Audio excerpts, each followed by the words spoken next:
말씀 신약 마태복음 15장 21절 말씀부터 28절까지 교독합니다. 신약 26페이지입니다. 마태복음 15장 21절 교독합니다. 예수께서 거기서 나가사 도로와 시돈 지방으로 들어가시니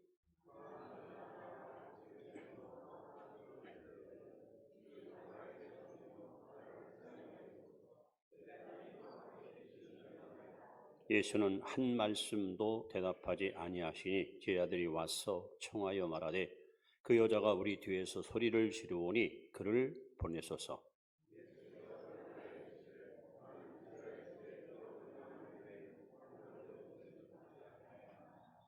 여자가 와서 예수께 절하며 이르되 주여 저를 도우소서.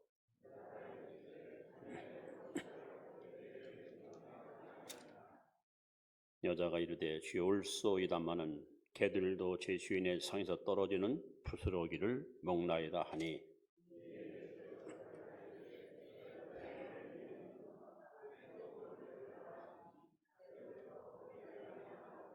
아멘. 28절까지 보았습니다.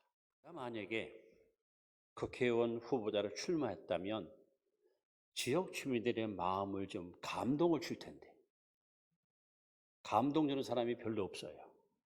오히려 실망을 주고 비난과 험담과 중상모략 때문에 백성들 마음이 막 짜증스럽고 권태기를 느끼고 실망스러운 일들을 우리는 수없이 보았습니다. 여러분, 성경에도 우리 주님을 감동시킨 사람이 있는가 하면 주님께 너무 큰 실망을 시킨 안타까운 사람도 많이 등장합니다. 그런데 놀랍게도 예수님을 감동시킨 사람들은 제자들이 아니었고 측근들이 아니었습니다. 특히 마태복음에 보시면 8장에 로마의 군인 백부장이 예수님 마음을 감동시켰어요. 예수님께서 막 놀라와 야, 내가 이스라엘 나라에 이렇게 믿음 좋은 사람을 처음 봤다. 너무너무 감동을 받았어요. 그리고 오늘 본문 15장에도 헬라 여자, 스로베니 여인의 족속의 여자의 믿음을 보시고 예수님이 막 감동을 받았습니다. 저와 여러분들은 우리 주님을 감동시키는 믿음의 성도가 되시기를 주의 이름으로 축원합니다. 네. 자, 오늘 본문에 등장하는 이 여인이 도대체 어떤 믿음을 가졌기에 예수님께서 이 여인의 믿음을 여자야 네 믿음이 크도다 극적 칭찬하시고 여인이 안고 있는 궁극적인 인생의 문제를 아름답게 해결해 줬을까 하는 겁니다.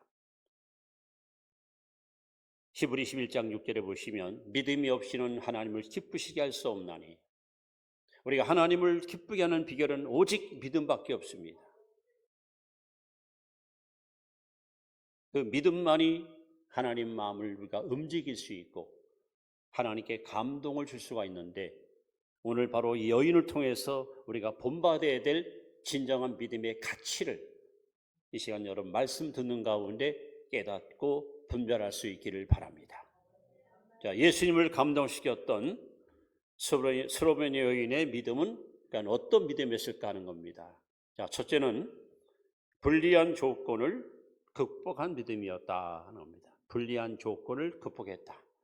자, 21절, 22절 말씀을 우리 한번 다시 읽도록 하겠습니다. 시작. 예수께서 거기서 나가사 도로와 시돈 지방으로 들어가시니 가난한 여자 하나가 그 정에 나와서 소리질러 이르되 주 다윗의 자손이여 나를 불쌍히 여기소서 내 딸이 흉악하게 흔들렸나이다 하되.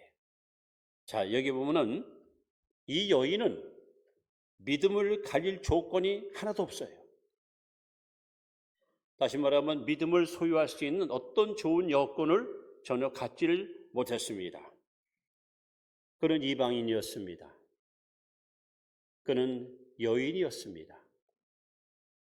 이 당시 유대 남자들은 아침에 눈을 뜨면 예루살렘 성전을 향해서 두 손을 높이 들고 하나님께 제일 먼저 이렇게 기도했습니다.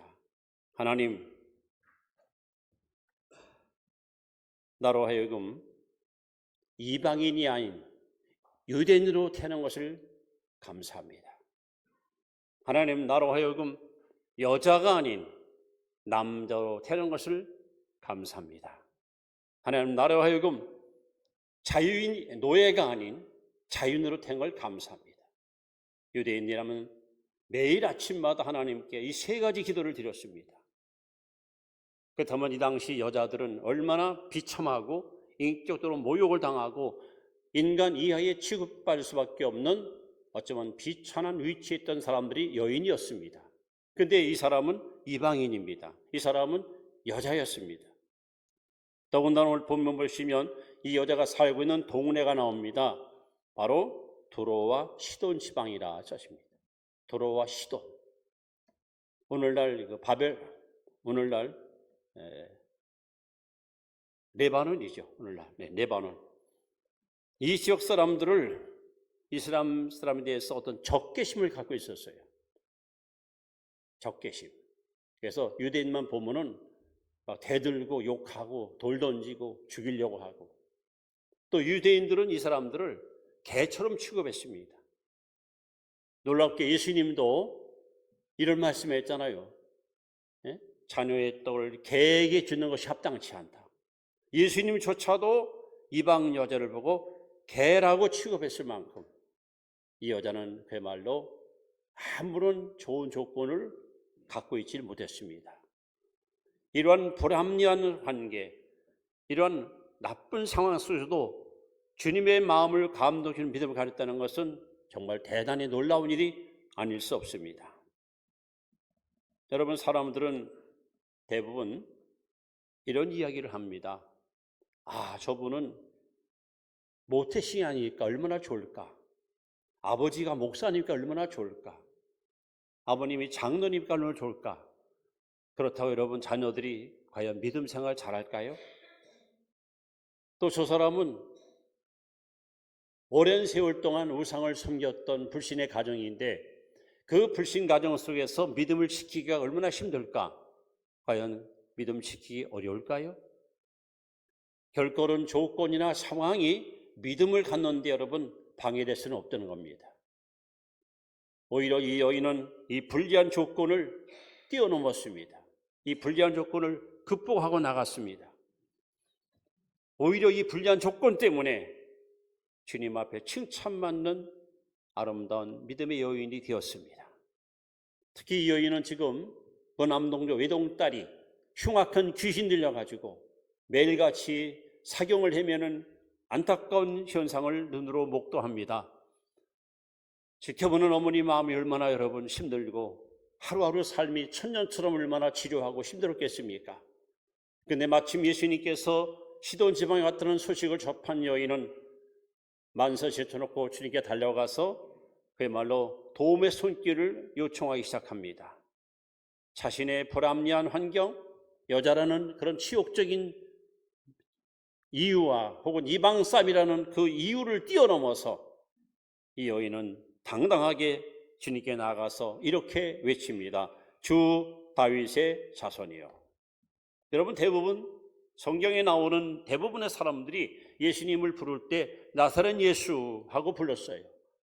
그런데 이방 여인이, 이 여인은 바로 예수 그리스도는 언약의 사람, 다윗의 뿌리로 오실 이 땅 오실 메시아로 그는 정확하게 예수님을 인식하고 있었고, 그래서 그는 주저하지 않고 주 다윗의 자손이요 하고 그 이름을 외쳐 부르면서 도움의 손길을 내밀었던 것입니다.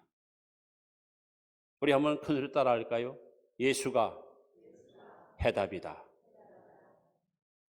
오늘 여러분들이 안고 있는 인생의 근본적인 문제를 해결하기 원한다면 예수 그리스도가 누군지를 정확히 알아야 됩니다. 이분은 바로 메시아입니다. 이분은 바로 그리스도입니다. 이분 하나님의 아들이십니다. 사람이 할 수 없는 것을 다 할 수 있는 전능자이십니다. 이분은 생명의 구주이십니다. 여러분이 안고 쓰심을 아시며 여러분이 갖고 있는 모든 인생의 문제를 해결할 수 있는 능력의 주님이십니다. 그리고 그분의 능력은, 그분의 권세는, 그분의 지혜는 어제나 오늘이나 영원토록 동일하십니다.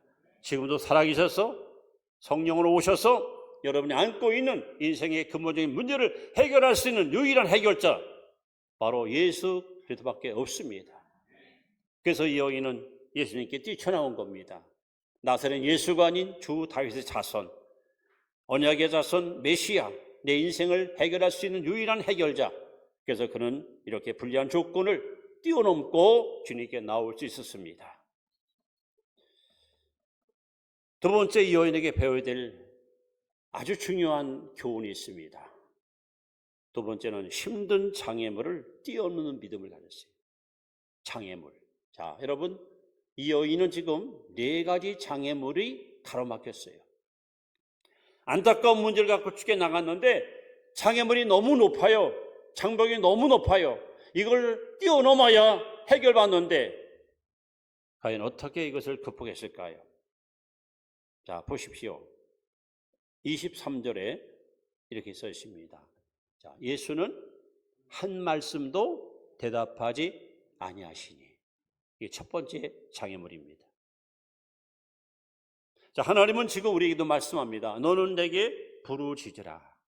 내가 내게 응답하리라.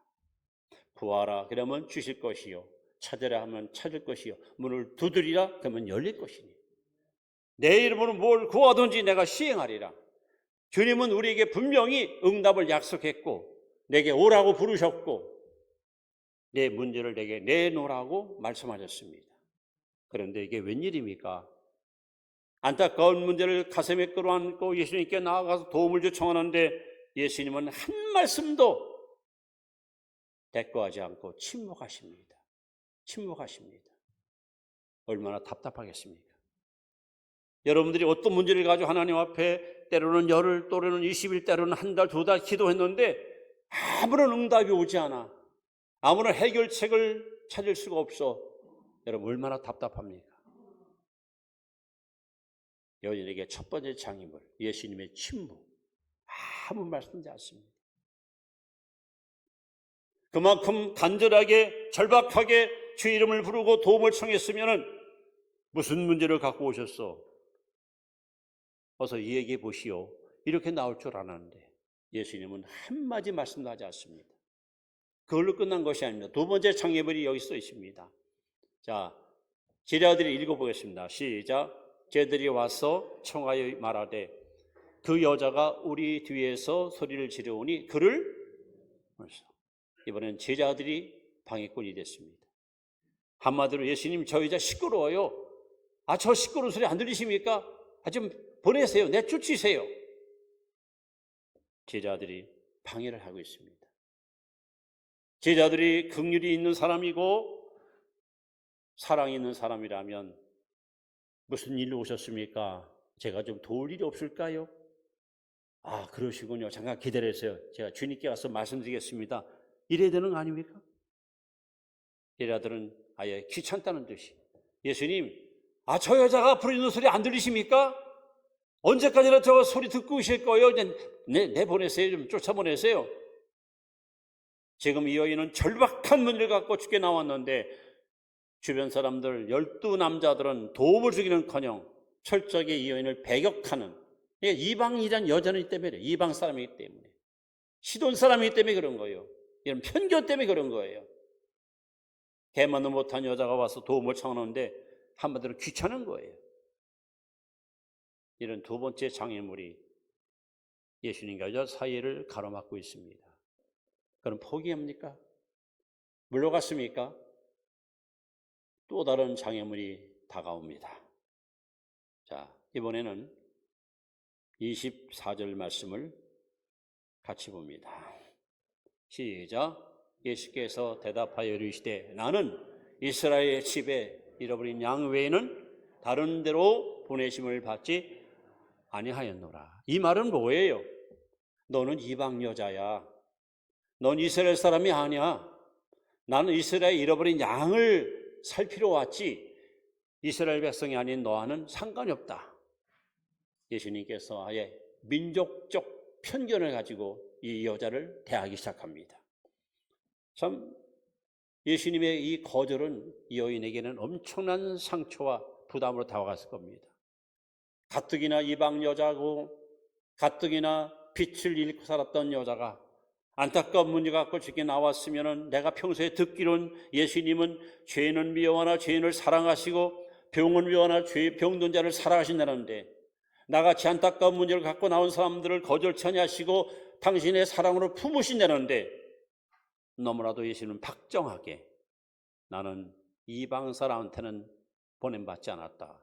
너는 이방적이니까 나와 상관이 없다고 아주 단호하게 거절하시는 거예요.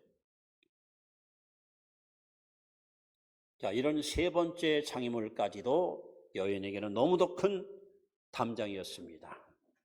그런데 더 큰 장애물이 또 가로막고 있습니다. 포기할 만한데 여인은 25절에 여자가 와서 예수께 절하며 이르되 주여 저를 도우소서. 여기 주여 하는 이 말은 당신은 하나님이십니다. 당신은 전능하신 하나님이십니다. 이런 고백입니다. 이 문제를 풀 수 있는 나의 안타까운 문제를 해결할 수 있는 유일한 해결자는 주님밖에 없습니다.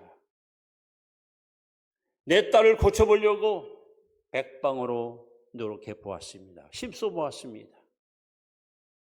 좋은 약도 써봤고 훌륭한 의사도 만나봤고 다양한 방법을 통해서 내 딸을 살리려고 오늘까지 무수히 많은 날 동안 힘을 쓰고 애를 썼지만은 이 문제를 풀을 유일한 구원자는 당신밖에 없기 때문에 주여 내가 주께 나왔습니다 하고 다시 한번 주의 이름을 부르면서 간청하는데 이번에 예수님께서 너무도 엄청난 이야기를 여인에게 이렇게 말씀하십니다. 자, 27절 말씀 같이 보십니다. 시작.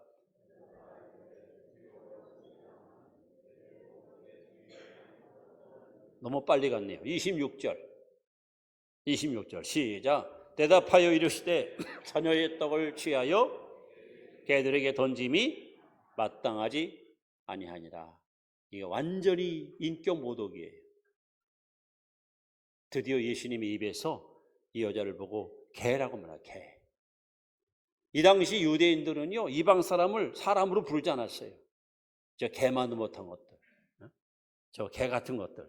예수님도 세상의 여인에게 이 여자가 지금 얼마나 여러분 얼마나 안타깝습니까? 얼마나 처량합니까? 유일한 희망의 끈을 하나 붙들고 예수님께 나와서 간절한 마음으로 절박한 마음으로 손을 내미는데 예수님께서 하시는 말씀이 자녀의 떡을 개에게 주는 것이 합당치 않다. 너는 개 같은 이방자니까 너 줄 수 없다는 거예요. 이런 네 가지 장애물이 이 여인과 예수님 사이에 막혀 있었습니다. 여러분들이 어떤 문제를 가지고 하나님께 나와서 믿음으로 기도하는데 이런 장애물이 가로막혀 있다면 여러분 어찌하시겠습니까? 포기하겠습니까? 아무래도 안 되겠다. 여기는 아닌가 보다 하고 여러분 돌아가겠습니까? 지금도 하나님은 우리에게 말씀합니다. 환난 날에 나를 부르라. 내가 너를 건지리니 내가 너를 영원롭게 하리로다. 너희 중에 고난당하는 자가 있느냐? 저는 기도할 것이요. 주님은 우리에게 거듭거듭 약속합니다. 그분이 거짓말할 수 없는 신실하신 하나님이시고 언약을 지키시는 언약의 주님인 걸 믿는다면 여러분 포기하지 마십시오. 물러가지 마십시오. 인내를 가지고 끈기를 가지고 끝까지 하나님께 매달리십시오. 그래서 구하라, 찾으라, 두드리라는 이 말씀은 계속적으로 구하라, 계속적으로 두드리라, 계속적으로 찾으라 이런 말씀입니다. 이렇게 안타까운 문제가 주님께 나아갔는데 뜻밖에도 네 가지 장애물이 이 여인과 예수님 사이를 가로막고 있었습니다. 그런데 불구하고 이 여인은 이 높은 장애물을 뛰어넘습니다. 그것이 바로 믿음입니다. 마가복음 9장 23절에 할 수 있거든이 무슨 말이냐? 믿는 자에게는 능치 못할 일이 없느니라. 여러분 믿으면 불가능이 없습니다. 믿으면 반드시 역사가 따라옵니다. 내 믿음대로 될지어다 하고 주님은 오늘도 우리에게 말씀하십니다. 예수님께서 이 여인의 믿음을 칭찬했던 결정적인 단서는 바로 이제 세 번째입니다. 27절 말씀을 보시면 이 여인은 부스러기 은혜를 사모하는 믿음이 있었습니다. 한번 같이 읽습니다. 시작. 여자가 이르되 주여 올소이다마는 개들도 제 주인의 상에서 떨어지는 부스러기를 먹나이다. 저는 이 말씀을 오래전부터 묵상하면서 지금도 교회에 개가 한 마리 있어요. 이 말씀이 너무 가슴에 와닿아요. 여러분 혹시 식구들이 둘러앉아서 삼겹살을 막 굽고 있어요. 개들은 굉장히 민감하잖아요, 냄새에. 그럼 어김없이 이제 달려와서 근데 절대로 상으로 뛰어 올라와 가지고 음식을 먹는 개는 없습니다. 그럼 그거 총살시켜야죠, 그걸. 그냥 그건 보신당해야죠. 걸 밑에서 거기서 언제나 부스러기 하나 떨어지나 콩고물 떨어지나 어쩌면 그렇게 그냥 한결같이 한 자리에서 다 있다. 그러다가 어쩜 먹다가 좀 이렇게 먹기가 좀 불편한 거 있는 거 하나 쓱해서 휙 던져주면요. 그걸 먹고서 그냥 꽈라지 치면서 좋아가지고 감사해서 어쩔 줄 몰라요. 그리고 또 앉아서 또 기다립니다. 참 주님의 말씀을 이렇게 읽을 때마다 이게 너무 현실적이고 너무 실질적인 거예요. 그렇습니다. 개들은 주인의 상에서 부스러기 떨어지는가 그거 바라보고 30분, 1시간 기다리고 있는 거예요. 지금 이 여인은 예수님께 나와서 마지막으로 간청합니다. 방금 말씀한 것처럼 예수님은 한마디 대답도 안 하셨어요. 제자들이 막 중간에서 회방을 돌아와요. 난 이스라엘 사람 아닌 이방 사람에게 넌 응답 줄 수 없다고 거절당해요. 심지어는 개 같은 여자라고 모독을 당했습니다. 그런데 이 여인은 뭐라고 고백합니다. 주여 옳습니다. 그러나 개들도 주인의 상에 떨어지는 부스러기를 먹나이다. 내가 원하는 것은 큰 은혜가 아닙니다. 제가 바라는 것은 큰 축복이 아닙니다. 당신의 백성들과 제자들에게 다 나눠주고 나머지 찌꺼기, 나머지 부스러기라도 있으면 전 그것만 있어도 제가 갖고 있는 인생의 문제를 해결할 줄로 믿습니다. 큰 걸 원하는 게 아니라 작은 거라도 하나님이 은혜를 베푼다면 나는 반드시 그 은혜로 말미암아 해결받을 걸 믿는 이 여인의 순수한 믿음은 예수님 마음에 감동을 줄 수밖에 없었습니다. 그래서 시편 107편 9절에 보시면 저가 사모하는 영혼을 만족케 하시며 주님 영혼에게 좋은 곳으로 채워주시느니라. 여러분 하나님께 나올 때에 다른 거 다 필요 없어요. 한 가지 오직 사모하는 마음 하나만 가져 나오시면 됩니다. 목마른 사슴이 시냇물을 찾듯이 장미꽃이 비를 기다리듯이 주님의 은혜를 간절히 사모하는 마음이 있으면 하나님은 만족한 은혜를 우리에게 부어줄 줄 믿습니다. 그래서 여러분 오늘 이 여인은 예수님께 나와서 솔직히 자존심 상했어요. 인격 모독당했어요. 무시당했어요. 멸시당했어요. 여러분이 주님께 나올 때 이런 자존심을 앞세우고 자존심을 여러분 주장하면은 해결 절대 못 받습니다. 마치 여러분 요한복음 4장의 수가성 우물가에서 낮 12시쯤 한 여인이 물 길러 왔다가 예수를 만나잖아요. 그때 예수님께서 내게 물을 달라 했더니 여자가 하는 말이 나 유대인인데 사마리아 여자에게 물 달라 합니까?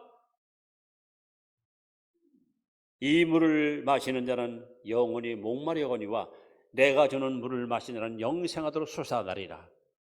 그런 물이 어디 있습니까? 내게도 주세요. 예수님과 여인의 대화가 치워지면서 이 여자가 영적 갈증을 느끼는 가운데 예수님께서 말씀합니다. 가서 네 남편을 데려와라. 이 여자의 치명적인 약점을 주님께서 탁 끄집어냅니다. 저 남편 없어요. 내 말대로 5 남편이 있었지만 지금 남편은 내 남편 아니잖아요. 얼마나 자녀님 상한한 일입니까? 어쩌면 이것 때문에 창피해서 사람들이 거리하지 않는 12시 낮 시간 잠자거나 밥 먹는 시간에 피해서 왔던 그 장소에서 예수님께로부터 엄청난 모독을 당합니다. 근데 여자가 만약에 그 자존심을 내세웠으면 영생을 얻겠습니까? 이 여인은 모독을 내버렸습니다. 심지어는 물동이듯 집어던졌습니다. 사마리아 성에 뛰어갑니다. 그리스도를 만났다. 구세주를 만났다. 그런 당당하게 가서 복음을 전합니다. 여러분, 하나님께 나올 때 그 부질없는 자존심이나 체면을 앞세우는 사람들에게는 절대 하나님의 은혜가 임하지 않습니다. 이 여인은 지금 예수님을 통해서 너무도 모욕적인 말을 들었습니다. 너는 개 같은 이방 여자라고. 그러나 옳습니다. 저는 개 같은 사람 맞습니다. 그래서 저는 감히 큰 것을 제가 원하지 않습니다. 부스러기 은혜만 주시면 내 딸이 나을 줄 믿습니다. 그래서 예수님께서 말씀합니다. 내가 만일 겨자씨만한 믿음만 있으면, 겨자씨만한 믿음만 있으면 못 이룰 일이 없을 것이다. 드디어 이 여인의 한마디, 마가복음 7장에 보시면 예수님이 이렇게 말씀해요. 내가 이 말을 하였으니 평안히 가라. 이 말을 하였으니, 즉 부스러기 은혜를 구했을 때 예수님이 그 말을 들으시고 감동을 받았습니다. 오늘 본문에 보시면 예수님께서 이 여인의 말을 듣자마자 어떻게 표현하십니까? 예수께서 대답하여 이르시되 여자여 내 믿음이 크도다. 내 소원대로 되리라 하시니 그때부터 그의 딸이 나으니라. 여러분은 무슨 문제를 갖고 여기 나오셨습니까? 무슨 문제 때문에 여러분 힘들어 하십니까? 어느 누구도 이 문제 해결할 수 없는 심각하고 중대한 문제를 안고 계십니까? 그러나 사람이 할 수 없는 것을 하나님은 다 하실 수 있습니다. 여러분이 믿음만 있다면 여러분이 안고 있는 문제는 문제가 아닙니다. 반드시 믿음으로 우리는 극복할 수 있고 해결할 수 있고 응답받을 수 있습니다. 바로 이 여인에게서 그 믿음을 여러분 배우십시오. 조건이 나쁘다고요? 나는 믿음이 연약하다고요? 기도하는 사람이 주변에 없다고요? 그거는 이유가 안 됩니다. 또는 나는 주님께 나가서 기도해서 해결받고 싶지만 방해를 받는다고요? 그것도 여러분 이유가 안 됩니다. 여러분 마음속에 하나님만이 내 인생의 문제 해결을 유일한 주님이심을 믿는다면 여러분 정말 절박한 심령을 가지고 사모하는 심령을 가지고 부스러기 은혜라도 구하고 찾아보십시오. 하나님은 여러분의 간절한 소망을 절대로 거절하지 않고 외면하지 아니하시고 우리가 구하는 것보다 훨씬 더 좋은 것으로 응답해 줄 줄로 믿습니다. 그래서 오늘 부스러기 은혜를 구했는데 이게 웬일입니까? 큰 은혜를 입었습니다. 여자여 네 믿음이 크도다. 내 소원대로 되리라.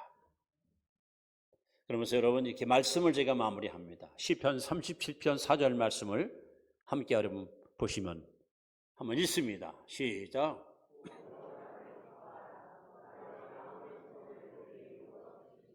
자 보십시오. 여자여 내 믿음이 크도다. 내 소원대로 되리라. 소원대로 되리라. 자 시편 30편 4절 또 여호와를 기뻐하라. 저가 내 마음의 소원을 이루어 주시리로다. 여러분 마음의 소원을 이루는 비결이 있어요. 여러분 가지고 있는 소원이 뭡니까? 비결은 하나입니다. 하나님을 기쁘시게 하면 돼요. 하나님을 기쁘시게 해드리면 하나님께서 여러분 마음의 소원을 만족하게 해결해 줄 줄로 믿습니다. 하나님 기뻐하는 비결이 뭡니까? 믿음입니다. 믿음. 믿음을 가지고 하나님께 나오면 하나님께서 기뻐하실 것이고 하나님은 그 기쁨을 이기지 못하셔서 여러분에게 이렇게 말씀합니다. 내 소원대로 되리라. 오늘 여러분이 갖고 있는 크고 작은 인생의 문제들이 믿음을 통해서 해결받고 돌아가는 응답의 시간, 축복의 시간 되시기를 축원합니다. 또 여호와를 기뻐하라. 하나님을 기쁘시게 하세요. 마음의 소원을 하나님이 만족하게 이루어 주실 것입니다. 지금은 어느 때보다도 믿음이 필요한 시기입니다. 가치관이 흔들리고 삶의 목표를 잃어버린 허무와 무의미가 판을 치는 세상입니다. 우리에게 가장 필요한 것은 살아있는 믿음입니다. 하나님 마음을 움직일 수 있는 그런 능력 있는 믿음이 필요합니다. 그렇다면 여러분, 오늘 이 여인에게서 이 믿음을 본받아서 여러분, 이 세상 사는 동안 요한일서 5장 4절에 대저 하나님께로 난 자마다 세상을 이기느니라. 따라합시다. 세상을 이기면 이것이니 너희의 믿음이니라. 세상은 점점 악합니다. 세상은 점점 타락하고 부패하고 썩고 병들어갑니다. 이 세상에서 우리가 어떻게 승리자가 될 수 있어요? 어떻게 우리는 이김을 얻을 수 있습니까? 오직 믿음입니다. 믿음만이 세상을 이길 수 있고, 믿음만이 시험을 이길 수 있고, 믿음만이 모든 불신을 이길 수 있고, 믿음만이 우리에게 진정한 승리를 안겨줄 수가 있습니다. 더 나아가 이 믿음이 하나님을 기쁘시게 하면, 하나님을 감동시키면 하나님께서 여러분 마음의 소원을 만족하게 응답해 줄 줄로 믿습니다. 기도합니다. 살아계신 아버지, 불합리한 조건을 극복하여